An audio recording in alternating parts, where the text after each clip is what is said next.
My name is Dr. Robert Farley from the Patterson School of Diplomacy and International Commerce at the University of Kentucky. And with me today is Laura Seay. How are you doing today, Laura? I'm doing well. How are you doing? I'm doing fairly well. It's a very warm day in Lexington. Oh, nice. Something like the mid-50s after being very cold. Nice. Can you introduce yourself to the accumulated foreign entanglement folk? Sure. I'm Laura Seay. I'm an assistant professor of political science at Morehouse College in Atlanta, Georgia, where it is gloomy and gray today. And now you tweet under is it Texas and Africa? That's your handle? Right. That's my handle. Right, and that comes from, what does that come from? Did you go to school in Texas, or? Yeah, I'm a native Texan, and I did my PhD at the University of Texas at Austin. And so when I was a graduate student and keeping things, keeping under wraps, I blogged anonymously under that handle. It was sort of a blog that I started when I was in the field for my dissertation field research, and it was kind of my mom, I'm still alive blog. But it's turned into a lot more, and the handle kind of stuck. So, where did you do your field research? I did my field research in the Eastern Democratic Republic of Congo, in five cities there, looking at social service provision by non-state actors and how that affects governance, and why some community groups are able to organize social services while others are not. And when was that? When were you there in the DRC? Oh, that was between 2005 and 2007. Okay. So it's always exciting to be in the DRC, depending on one's definition of excitement. It's never boring, that's for sure.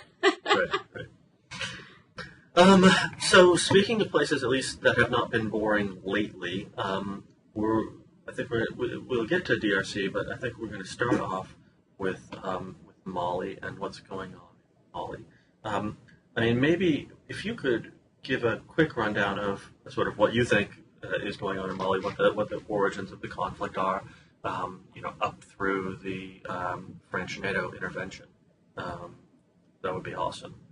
Sure. I think anybody could use a refresher. Yeah. So Mali was, it's an interesting case. It was kind of seen as a model of democratic progress in Africa about 21 years ago. So in 1992, there was a coup that overthrew a fairly repressive regime and established democratic governance. And ever since then, Malians had enjoyed almost 20 years of pretty much an uninterrupted governance.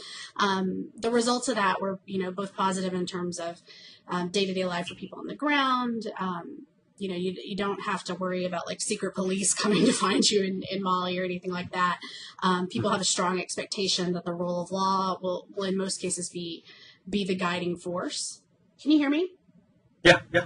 Okay, I thought I broke up. Sorry. They have a strong expectation that rule of law will be the guiding force in society.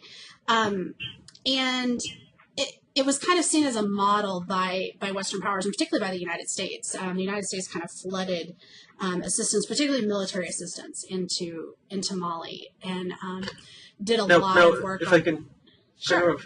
Prior to the coup in 1992, was this regime was it sort of Soviet affiliated? Was it U.S. affiliated? Did it have sort of a Cold War affiliation to it? Or was it just sort of a general authoritarian regime? Yeah, I wouldn't say it was like one of the most committed regimes. It was part of the non-aligned movement, but definitely pro-Western. Those close ties with France that were maintained in the aftermath of the colonial period. It wasn't sort of a hotbed of radicalism or anything like that. It's a pretty calm and laid back place. But so this all kind of went on, and people pretty much thought everything was okay. Now, people who watch Mali closely were much more suspicious of this narrative and said, there are underlying signs of discontent. There's a lot of poverty, a lot of inequality, and they were maybe not so optimistic. But nobody saw what happened last March coming. Nobody predicted this. So after the Libya intervention, there's a group of people called the Tuaregs. The Tuaregs are an ethnic group. They're nomadic. They're spread kind of across the northern parts of the Sahel and into the Sahara Desert across West Africa, and very distinctive culture, very different from the other cultures around them. They are nomads. They don't really worry too much about things like national borders in terms of where they go and citizenship and those sorts of things. It's very much like the Bedouin, if you know a lot about that. There's a relationship to that group. And there is a Tuareg independence movement that has been going on for years and years, for decades, and really this dates back to the decolonization period in the early 1960s. Tuaregs don't consider themselves to be Black Africans; they consider themselves white.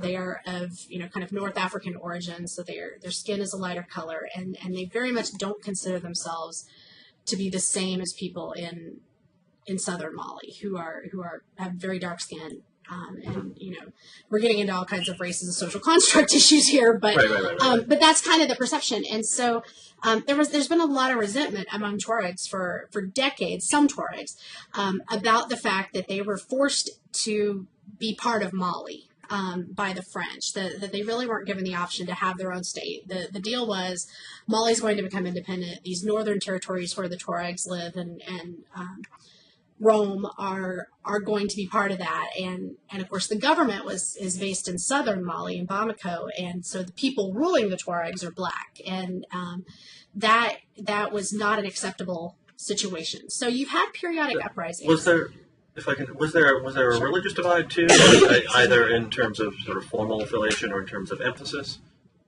between the Tuaregs and the southern Malians? Not that I know of. That's not in my area of expertise, so I could be wrong. But I mean, Mali is like 90% Muslim. It's pretty solidly Muslim throughout. And of course, the form of Islam that's practiced there, the predominant form is Sufism. So kind of the mystical tradition, which is why in Timbuktu in northern Mali, you have all the shrines of saints, and that tradition there that's been so problematic. And we'll probably talk about that in a little bit. But yeah, so the Tuaregs, there had been periodic uprisings of people who wanted an independent state, people who didn't want to be ruled by the South, people who wanted some kind of autonomy. And when the Libya crisis unfolded, some of these Tuaregs went to Libya to fight on the side of Gaddafi, to fight for the regime. And of course, he paid them to do this. I don't know that any of them would have particularly had any great personal loyalty to Muammar Gaddafi, but right. I mean, that was actually part of that was going to be my question, right? Was this straightforwardly mercenary, or it was straightforwardly mercenary is the thinking? Somewhere in between. I mean, I think it's partially mercenary, partially kind of just. Gaddafi had done a lot, right, over the preceding decade and a half or so to build up support for himself all over the continent. And Mali is one place that he had been very successful. They, pouring money in, investing in things like hotels, which hotels bring a lot of jobs, right? I mean, you need 1,000 or so people to run a luxury hotel in a place like Bamako. And so he had built up some popularity, but it wasn't sort of a we're willing to die for you kind of thing. But it was kind of somewhere in between mercenary and non-mercenary activity. So they are involved in that conflict. Of course, we know how that ended. And late in 2011, early 2012, they start to come back to northern Mali. And, well, it was earlier in 2011, sorry. So in 2011, they come back, and the campaign for independence, which has been going on up there for a while, intensified. And you had these fighters who had gotten combat experience. There's pretty good evidence that they had brought back some weapons with them. They came back ready to fight and more capable of putting up a real fight against the Malian army. And so there were these clashes going on in the north of Mali between the Malian army and the Tuaregs, and it was not going well for the Malian army. And so there was a lot of discontent in southern Mali, where a lot of the troops in the Malian army are from, and particularly in Bamako. And so last kind of winter and spring in the northern hemisphere, I guess it's kind of February, March, that period of 2012, there were a lot of protests that broke out in Bamako. And I mean, the interesting thing is that these protests were kind of against the government, but saying, the problem we have is that you're not equipping our troops well enough. You're not providing them with what they need to be able to fight these Tuaregs, who, by the way, it's not all the Tuaregs in this movement. It's a movement called the MNLA, which is the French acronym for the National Liberation Movement for Azawad, which is the name of the country they would like to establish in northern Mali. And so the argument was, you're not providing us with what we need to fight the MNLA. And it was things like soldiers' wives out protesting. You know, they kind of felt like their husbands were being sent to the front as kind of lambs to the slaughter, with no chance of really being able to win. And so those protests continued. Now, Mali was preparing for elections at this time, and it was, the president was going to likely leave office anyway. I don't think, I can't remember, but I don't think he was even a candidate.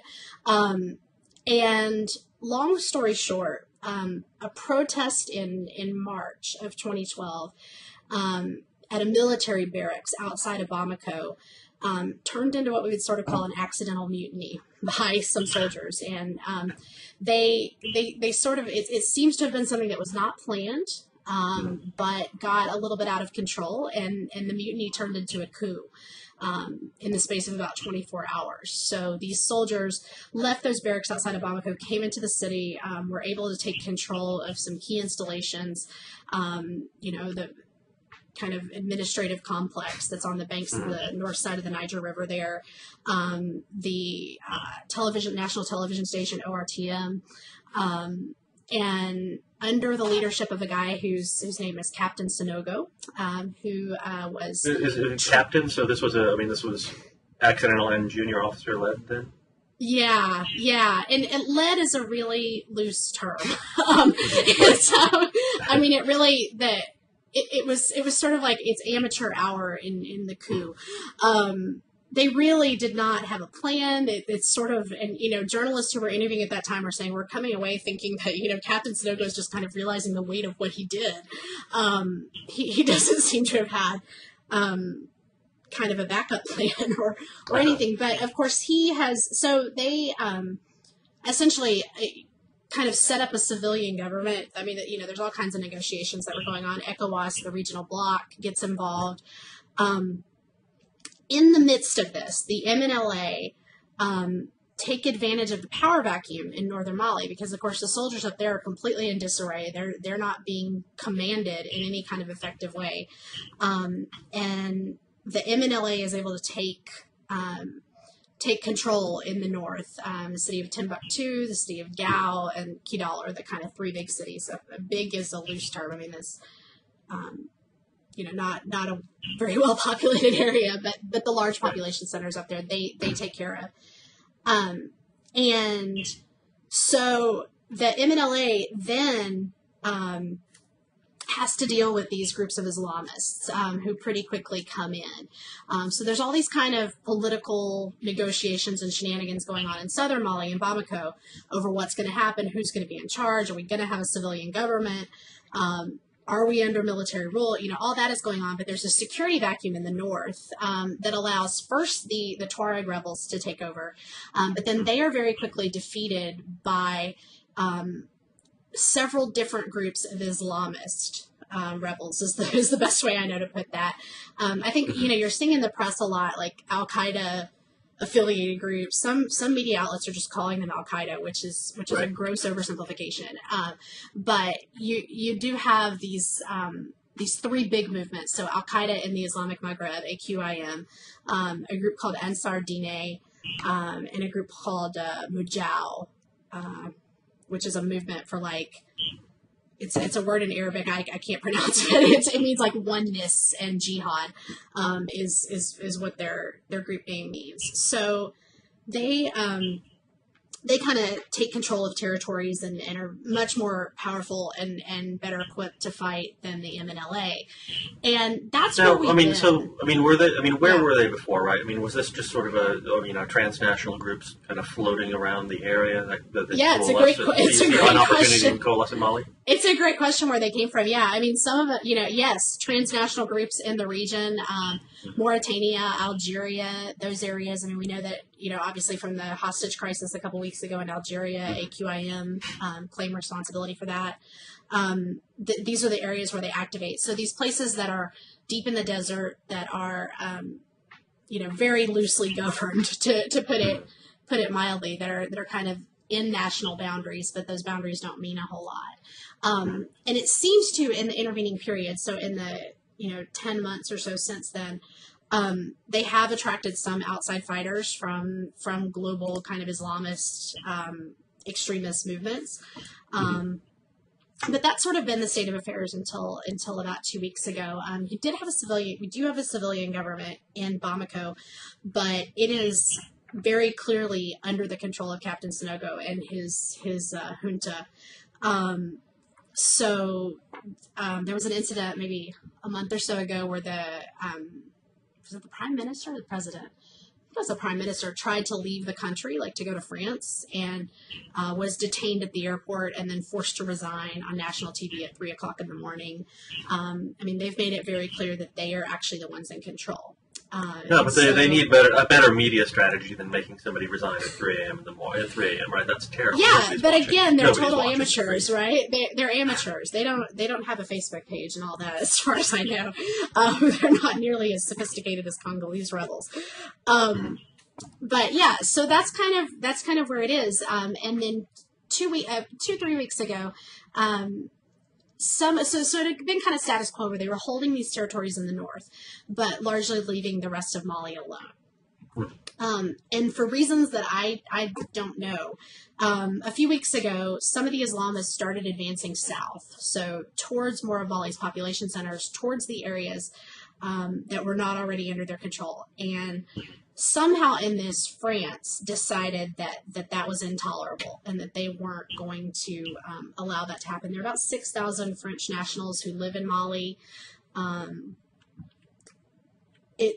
Mali doesn't really have significant natural resources. I mean, I'm hearing from a lot of people who want to know what France's ulterior motive is in all this. What are they trying to say? And, one of the things you have to say is that sometimes the motive is what it is. And I think this is one of those cases where the motive actually is preventing the spread of Islamic extremism. Yeah.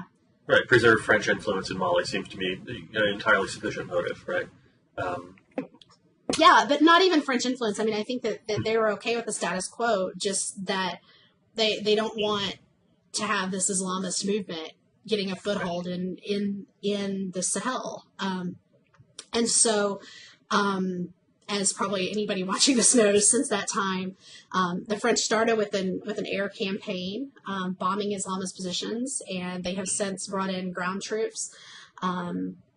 Also pulled in African ground forces from the ECOWAS bloc, and now it seems to be spreading outside of ECOWAS. The African Union says they're going to send in a force. They had their summit this past week, and I know that Burundi and Uganda, which are well outside the West African zone, have committed troops. Right. I don't think they're on the ground yet, but you have Chadians, you have Burkinabés from Burkina Faso, you have a large Nigerian contingent, and several other regional forces that are coming in and have been advancing overland for the past about a week, taking back these territories and kind of going door to door and routing out the Islamists who are left behind. And so that's where we are right now. That's kind of a long story. That's right. Well, so I guess really first, there have been, this was a big issue about a week ago, people were talking about this. Defections from their army. Have there been substantial defections, either sort of originally to the Tuareg or sort of more recently to the Islamists from what used to be the formal Malian army? Not that I'm aware of. Not in any kind of large numbers. I mean, I think what you're more seeing is people defecting from the Islamists and trying to shave off their beards and blend in so they won't get in trouble. Seems to be the more thing. And I think that's another important dynamic here, which is that the French have very much been greeted as liberators. The French flags have sold out in Bamako, and you sort of have the Chinese traders shipping them in from Guangzhou, and they sell out as soon as they get a shipment in. That will be interesting to see if that holds. There are some reports today that the MNLA has come back into one of the northern cities, and the kind of mood on social networks in Mali, kind of shifted very quickly and said, wait, if the French aren't going to stop the MNLA problem, if they're only fighting the Islamists, that support for France may not hold. But France sort of started with saying this was going to be a limited intervention, and now they're saying we're here to rat out the Islamists, and we'll do that. We'll be here as long as that takes.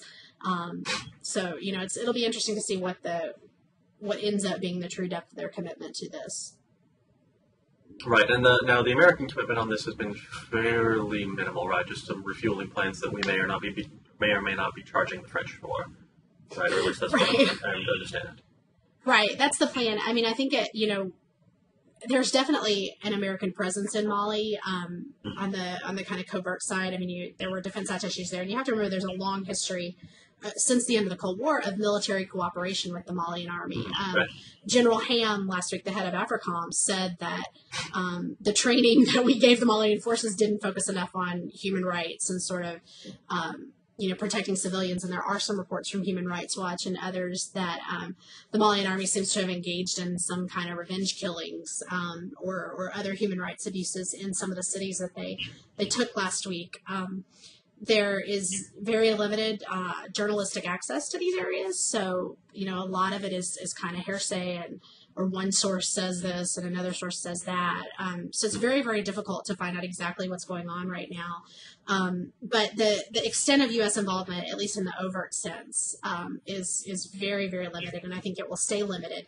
But I think that you don't want to de-emphasize how much U.S. intelligence and other kind of special forces operations and those sorts of things have helped to lay the groundwork for what the French are doing, and how much there's been a lot of information sharing going on behind the scenes. Right. What's the situation, and you alluded to this earlier, so majority of Malians were sort of the Sufi persuasion of Islam, and there were a number of sort of very old shrines and other sorts of monuments and so forth. Now, my understanding is that the Islamists who moved in were sort of intentionally destroying some of those, or at least that there was some question about the destruction of a variety of shrines and so forth. Yeah, so Timbuktu, the fabled city of Timbuktu in northern Mali, it is a real place. It's been there for centuries, and it was very much a center of kind of Islamic learning. And so there are these document libraries, as well as a lot of shrines to Sufi saints. So kind of elders and imams and that sort of thing who were considered to have some kind of special status. I mean, very much akin to like saints in the Catholic tradition. And so they're venerated. People go to their shrines, and not just as tourists, but also for devotional purposes. So the destruction of the shrines was one of the first things the Islamists did last spring after they took control of Timbuktu. And at that point, Timbuktu, the city, is a UNESCO World Heritage Site. So it is a cultural heritage site. It is very much of interest to a lot of people. And nothing makes sort of the academic communities in France and like Africanists in the U.S. angrier than learning that things in Timbuktu have been destroyed. And so there were a lot of efforts very quickly. There's a partnership with South Africa and some South African scholars to preserve documents. They had built a new building for one of the largest and most famous libraries. And, there were reports that they were trying to smuggle out a lot of the documents in fears that the Islamists would go after them. Now we're talking about documents. I mean, they're not all in this area, but a lot of them are like Islamic religious, analyses kind of akin to like what the rabbis would say. It's sort of, what did the imams say about this? There's Islamic jurisprudence documents. I mean, it's things you would think that that a good Muslim would not want to destroy, but of course the Islamists, their ideology is very much, if it's not in the Quran, it's not worth looking at. And so there are iconoclasts, right? I mean, Christianity has iconoclasts too. Right, exactly. And so there are reports today that that large library, which has 2 buildings, that those buildings were burned a couple of days ago. But the reports are coming from journalists who are talking to the mayor of Timbuktu, who is not actually in Timbuktu. He's in Bamako. And it's based on him seemingly to talk to one source. And so a lot of people that I've been talking to think that this is very questionable information. Apparently Al Jazeera Arabic has a reporter who's been in Timbuktu for several days. And, why would this person not have reported on it? If it happens, yeah. I mean, the phone networks are mostly down to Timbuktu. I mean, there are a lot of issues there, but I think it's a little too early to say that has been destroyed. But certainly, if it has, it's an incredible tragedy just for sort of cultural patrimony and history worldwide. I mean, I think that even the ICC prosecutor's office, which has announced that they are looking into alleged war crimes in Mali, there has been some discussion about them prosecuting on the basis of the destruction of these treasures in Mali, of the Sufi shrines. So I guess that, I'm not a lawyer, I don't know how all that works, but that can be brought in as sort of trying to destroy a culture is part of war crimes. Right. No, I mean, that's sort of, that I hadn't thought about that before, but it is kind of interesting, right? There are a bunch of other examples where the attribution of war crimes charges for the destruction of cultural heritage like that is very, of course, immediately leaps to mind is Afghanistan, the destruction of Buddhas. But I was also reading about it because people read random Wikipedia pages, and the one I happened to be reading was the Parthenon. Or about the Parthenon, and sort of about the most signal event in the damage to the Parthenon was sort of a Venetian artillery barrage while the Turks had stationed ammunition, and it was sort of interesting. Part of the point of having an ICC writ for this kind of thing would be so that commanders in such situations would think twice about doing something like this, even if they were otherwise inclined, right? Seems to me to be kind of utterly positive development and a good idea. Sure. I mean, yeah. Oh, go ahead. No, I was just going to say, I mean, I think it also speaks to, some of the things that we know about genocide, right? Like, part of genocide or efforts at ethnic cleansing is to kill off continuation of the line, right? So that's why you see a lot of rape, you see a lot of castration, those kinds of things, killing of sons, that sort of stuff. And this seems like another kind of side to that of you're not just trying to kill off individuals, you're trying to kill a culture. Right. I mean, if we accept that, if we remember our Benedict Anderson and think of sort of all sort of nationalities as imagined communities, then it's not just about killing the people; it's about killing this. The cultural identity, right? Right, and so that would make destruction of key objects of veneration. So, right. I think that, and due to the way you suggested, the straight linear relationship that people have had to try to draw between Libya and Mali. Isn't the whole story, right? It's part of the story. It's something we should talk about, but it's not the whole story. I mean, no one should assert there's direct causation. There are a bunch of, politics and all that complex and so forth. But were we to draw straight lines of causation, from here, let's say that the Franco-ECOWAS African Union with America backing, broadly successful in driving the Islamists out, whether or not they then sort of achieve a settlement with the MLA. Do these people go somewhere else next? Is there another stop that you can imagine that is going to be destabilized, or is part of the point here to sort of cordon this group off and make sure that they can't find their way out, and so they're not going to be off destabilizing some other country in the region? Yeah, I mean, I think there's a lot of concern, and I think that's why why there's so much Western involvement. I mean, you also have, Germans and Belgians and the UK supplying transport planes and that kind of thing. There's a lot of involvement. I mean, I think that if you look at West Africa and you look at these territories, certainly a lot of people are worried about Mauritania, which is to the west. Mauritania is governed by a military regime, and the leader, how many months ago? 4 or 5 months ago, he was shot by one of his own troops. But the claim that the government made, and at first I didn't believe this at all, but I think it's actually true. It seems to be the case that the president of Mauritania the general was fond of driving himself around in an unmarked car. And he approached a secure facility and attempted to drive straight through the gate. And so this young soldier who was manning the gate didn't know who this was. Well, what do you do when somebody drives through the gate? You shoot him, right, of the president's home or wherever it was. And that seems to have been what happened. So he had to evacuate to France for medical care. He's back in the country now, but it's very unclear if he's going to be able to stay in full control. Will there be other coup attempts?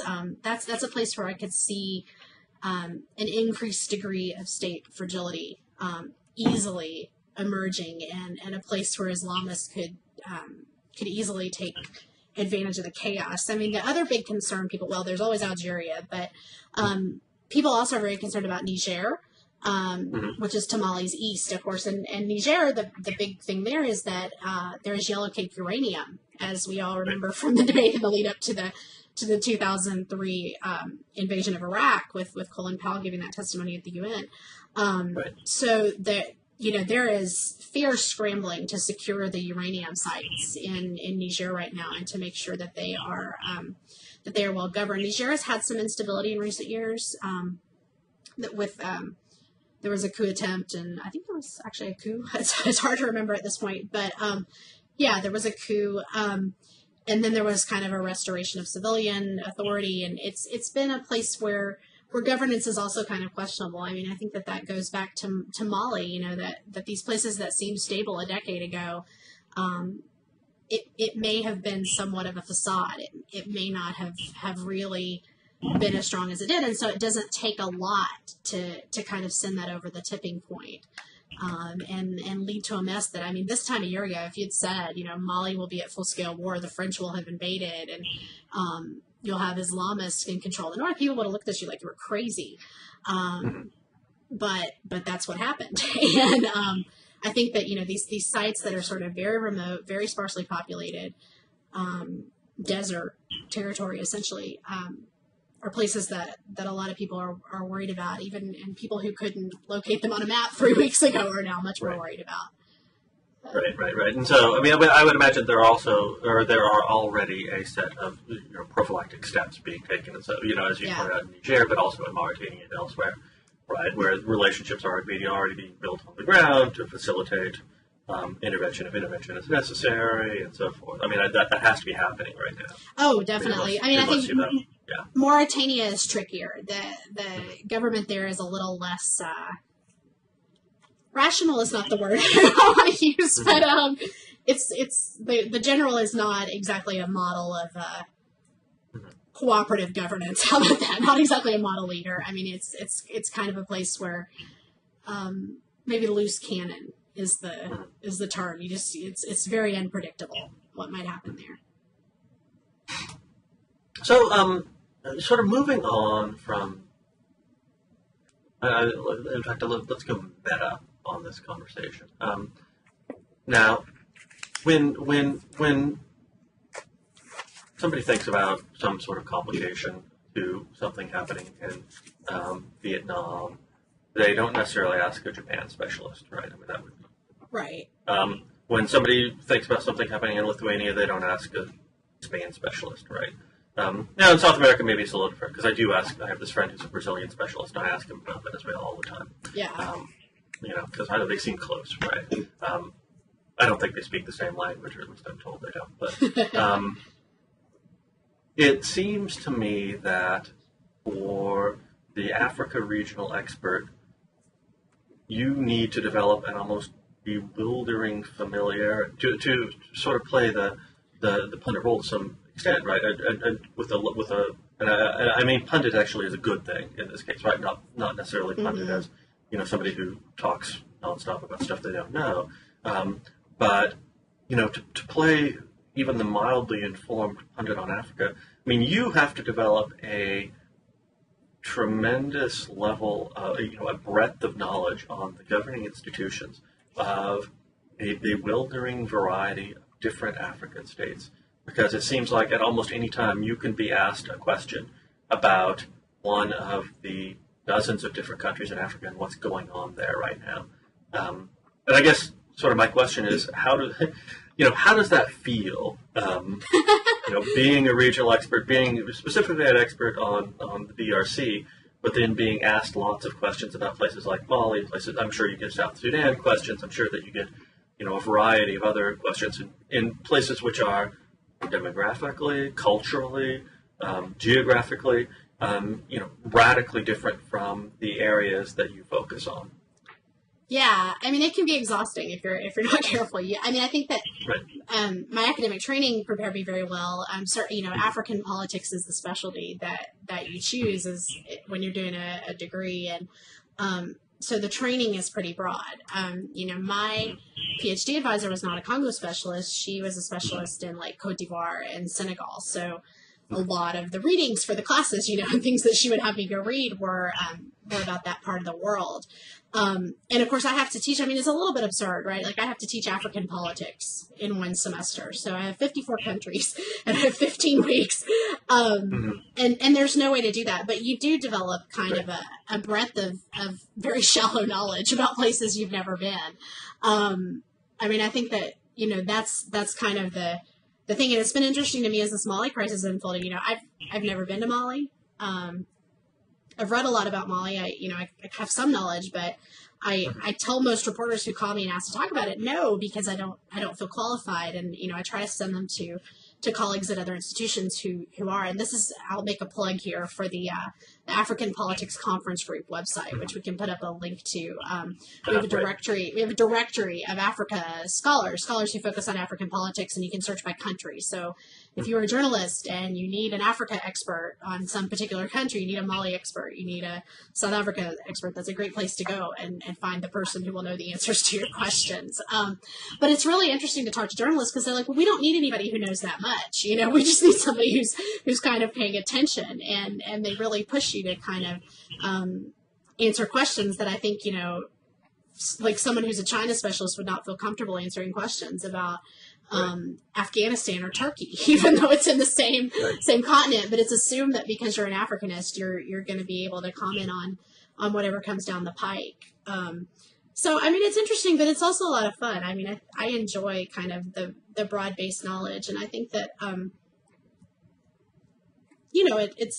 it's a question of knowing your own limits, right? And of being honest with people about what you can and cannot comment on. It's a challenge, but there are days when I think, why didn't I specialize in like the politics of Tuscany or something? Right. Oh no, sorry, I can't answer any questions about navel, so that would be absurd. Exactly. The food is different. I know nothing of it. Nothing. Yeah. I guess so. What are some of your biggest frustrations about Mali punditry? The burgeoning field of Mali punditry. Yes, it's amazing. Sort of more broadly, Africa punditry and so forth. Because I know you've expressed a few of these on Twitter, so I have some sense of what your frustrations are. But what frustrates you about the public conversation about places like Mali and DRC and so forth? Sure. I think what's frustrating me and what's frustrating a lot of people is that there are Mali experts out there in France and in the United States. There are a lot of really outstanding scholars, and many of them are located in major urban centers where they can easily, be on NBC News or be on CNN. It's not people who are just kind of out in the ether, and those people don't get called on, and you end up watching kind of the professional pundit class talk about things they don't understand, make false, equivalencies with Al-Qaeda. The conflation of Al-Qaeda. There's been reports on one of the newswire services that northern Mali was turned into a sort of Taliban-style Afghanistan, which could not be further from the truth. There are some parallels with sort of forcing the population to live under a strict interpretation of Sharia law, but It's nothing. Well, let's be frank. I mean, yeah. the people who are talking about such things probably don't know anything about Afghanistan either, right? This is true. This is true.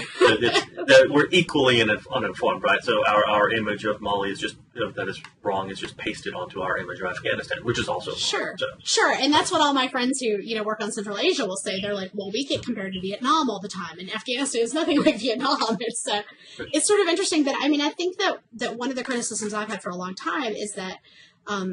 The pundits are relying on the journalists in this situation, and journalism on Africa, Western journalism on Africa, is problematic in a lot of ways. I mean, it's actually pretty similar to Africa. There will be one or two people who are responsible for covering an entire continent, Right.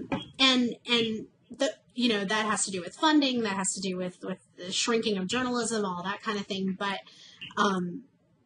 there's no way, right, that one reporter can adequately develop the expertise on every situation in Africa so as to cover it really well and to know when to question what sources are telling them and when to say, I don't believe that, and to develop the networks of sources in all these countries for all these crises. And, when you put that in a situation like Mali, where the French and Malian army are not allowing most journalists access to the cities that they control. I mean, you've seen a lot of frustration on Twitter, and there was a story in one of the British papers about this. But it's also kind of funny, right? Because these journalists are traveling in a pack. So they're all, when they do get through, when they are allowed to enter, they're all going to file versions of the same story from the same places. Right. It's very interesting. The Somalia conflict, and especially the Kenya Al-Shabaab aspect of it, is fascinating in that both sides are social media adept, right? And which is sort of the funniest thing about that war is that Al-Shabaab, although I think they just got suspended, but they probably have several more accounts by now. But they are quite active on Twitter and social network, and the Kenyan Air Force broadcast when F-5 is going to bomb particular villages and so forth.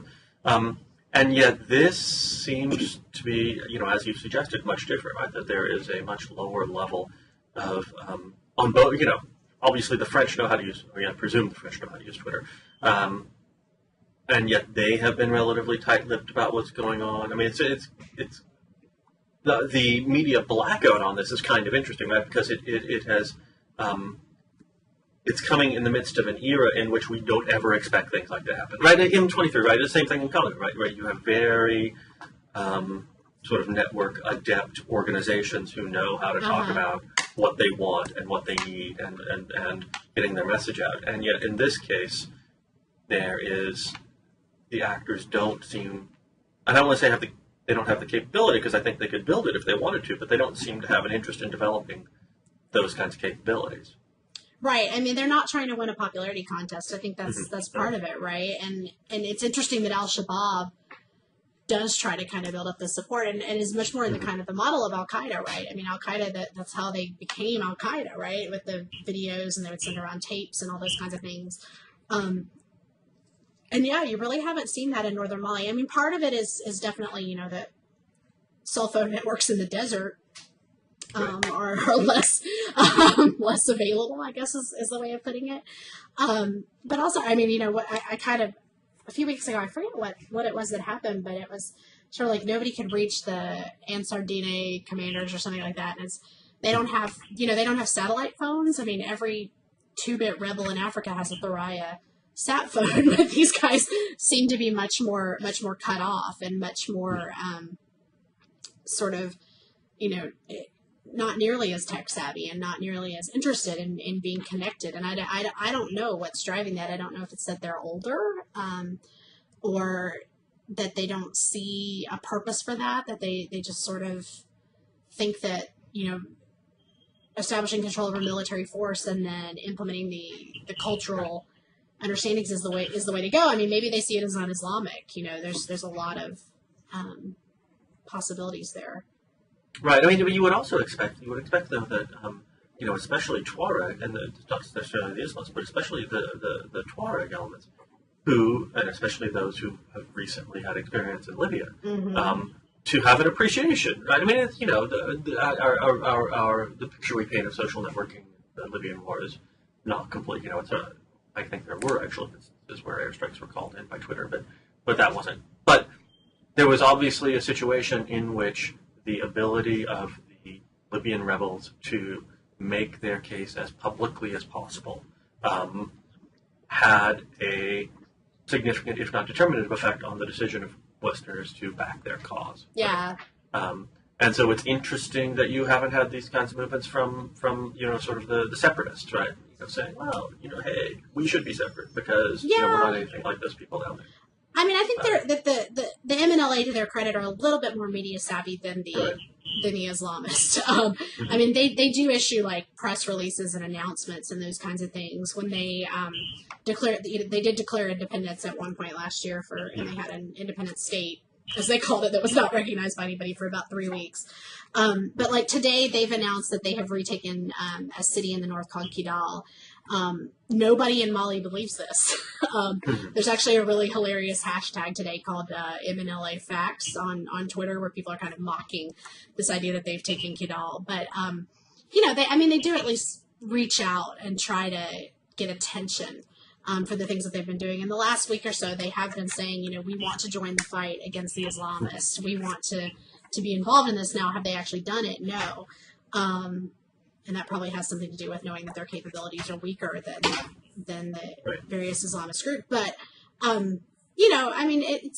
it's interesting. And this is something that is, it's still so new in Africa for rebel groups to be engaging in this kind of way and to have kind of PR operations. I mean, the Congo, the M23 are really the first ones to try to do that on any kind of grand scale. Al-Shabaab has had, Twitter for 3 years, 2 years. It's still a very, very new thing. And you really haven't seen any groups. I mean, the only thing I can think of is like the ANC during the apartheid era which had a, major outreach operation, and promoted its ideas. I mean, you definitely do have these networks among diaspora populations. In countries, but you really haven't seen the rebels just kind of independently trying to liaise with the media. It's still a really new thing, and it's interesting to watch. That's for sure. Somebody should write a dissertation on this. It'd be a great book. Well, we had talked a little bit about maybe talking about the DRC a little bit, but I think that we've reached 46 minutes, and so I don't think we have time left to do. I guess let me rephrase it. We should do the DRC a different time, right? Because it's obviously a topic which deserves more than the 10 minutes we can allocate. Sounds good. So I don't know. I mean, do you have anything else? Anything else you want to add before we cut out? We were maybe going to talk about Eritrea, but oh yeah. So you don't want to talk about that? you don't. No, that's fine actually, because I think we can run through that. So you suggested you don't think that there was a coup attempt in Eritrea. So what people are saying must be a coup attempt in Eritrea. So you don't think so, or so something? Go ahead. Tell us. Something happened last Monday in Asmara. Mm-hmm. There was some kind of show of force at the kind of media, like the television and radio headquarters in Asmara. Mm-hmm. Eritrea is an interesting case because it's a very closed society. You don't have any independent media. I mean, any journalist who could give an honest accounting of what actually happened is in jail or in exile or dead. And the other interesting dynamic in Eritrea is that you have an incredibly passionate diaspora that is deeply divided. And so this kind of dates to the war that Eritrea fought, for 30 years to become independent from Ethiopia again. Just an anecdote about the diaspora is there's a significant portion of the diaspora where I went to graduate school, live in Seattle. There's a significant Eritrean diaspora. There's a significant Ethiopian diaspora, and so in all such situations, when you are sort of meeting with members of the diaspora, you have to be very careful to have a sense of what their political opinions are before you voice any sort of. Yeah, and I've never met an Eritrean who doesn't have strong feelings one way or the other. Right. But so some people are very pro-regime. They see it as an extension of sort of what was fought for and the war and all that. And other people are very anti-regime. And they see the regime in Asmara as violating civil rights, not allowing free press, and not allowing opposition and kind of the root of all evil. And so when last week broke out, I mean, the only news available was sort of what these two very passionate and very biased sides were putting out there. The story, as it were, seems to have been broken by an anti-regime radio station, diaspora radio station in Paris. There was a lot of reliance by some of the people presenting themselves as independent commentators on a very questionable Twitter account that had like 60 followers, but claimed to be the office of the president of Eritrea. That was saying, nothing is going on. And that, I think another interesting dynamic with Eritrea is that a lot of the kind of academics, especially those who came of age like in the 70s and 80s, tend to take sides in Eritrea as well. They tend, there was this thing where like if you studied Eritrea and Ethiopia, you kind of picked which side of the various groups there you were in favor of. And so it's really, really hard to get a read on it. But in talking to Eritreans, that I trust, people who are on both sides of the conflict, I mean, the consensus seems to have been that, look, if this had been a coup attempt, they wouldn't have just gone for the media outlet. They would have gone for the central bank. They would have gone for the airport. I mean, everybody knows that these are professionals. They know how to stage a coup.